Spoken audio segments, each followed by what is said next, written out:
तो जैसा कि हमने आपको मार्स इंजेन्युइटी हेलीकॉप्टर की 6th फ्लाइट के बारे में बताया था, तो अब नासा की तरफ से ये कंफर्म कर दिया गया है कि यह जो इंजेन्युइटी मार्स हेलीकॉप्टर है, इसने अपनी 6th फ्लाइट को सक्सेसफुली कंप्लीट कर लिया है। और यह जो इसकी 6th फ्लाइट थी, यह परसिवरेंस रोवर के 91 मार्शियन डे पर कंप्लीट हुई है। लेकिन यह जो 6th फ्लाइट थी, ये अन्य फ्लाइट की कंपैरिजन में बिल्कुल ही डिफरेंट फ्लाइट थी, क्योंकि इस फ्लाइट में यह जो हेलीकॉप्टर था, यह ऑलमोस्ट क्रैश होते हुए बचा था। तो चलिए सीधे से आपको बताते हैं कि एग्जैक्टली हुआ क्या था।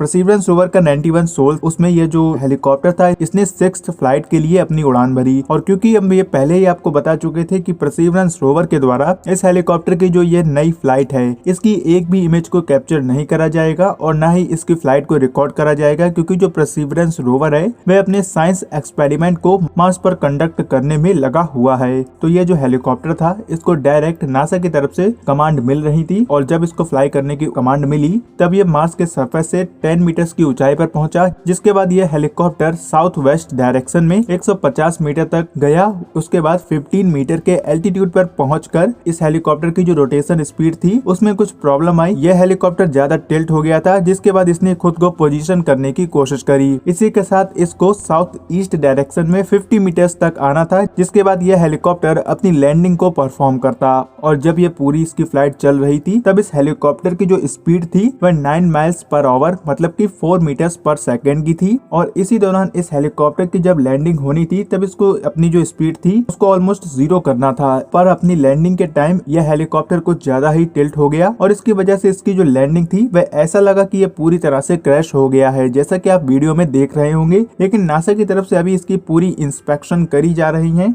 आपको बता दें कि ऐसा क्यों हुआ, क्योंकि ये जो हेलीकॉप्टर है, इसको एक फ्लाइट सॉर्टी को कंडक्ट करने में बहुत सारी अपनी एनर्जी कंजम्पशन होता है। और क्योंकि ये जो 6th फ्लाइट थी, यह अब तक की सबसे लॉन्गेस्ट फ्लाइट थी, जिसकी ड्यूरेशन 95 सेकेंड की थी, मतलब कि 1 मिनट 35 सेकेंड। और इससे पहले जो इस हेलीकॉप्टर की फ्लाइट 1 मिनट 20 सेकेंड की थी, तो इस हिसाब से इसने 1 मिनट 20 सेकेंड तक तो बहुत अच्छे से परफॉर्म करा। लेकिन जब टाइम था वह इससे आगे बढ़ने लगा, तब ये अपने आप को दोबारा से रिपोजिशन करने लगा, जिससे कि जो इसका एल्टीट्यूड है वहाँ पर ठीक प्रकार से बना रहे। और इसी पूरे स्कैनियो में इस हेलीकॉप्टर की थोड़ी सी रॉन्ग लैंडिंग हुई, और इसी के चक्कर में इस हेलीकॉप्टर की कुछ इमेजेस नासा तक नहीं पहुंच पाई हैं। और क्योंकि यह हेलीकॉप्टर इस फ्लाइट में अपनी सारी इमेजेस को खुद ही कैप्चर कर रहा था, इसीलिए इस हेलीकॉप्टर के द्वारा जितने भी इमेजेस कैप्चर करी गई हैं वह आपके स्क्रीन पर है। वैसे आपको बता दें कि यह जो हेलीकॉप्टर है वह पूरी तरह से सेफ है, और इसमें किसी प्रकार की कोई प्रॉब्लम तो नहीं आई है। और इसकी जो भी अपडेट होती है वह आपको हिंदी स्पेस चैनल पर हिंदी में जरूर देखने को मिलेगी। तो ऐसे ही इंजेन्युइटी हेलीकॉप्टर से जुड़ी और अपडेट को हिंदी में देखने के लिए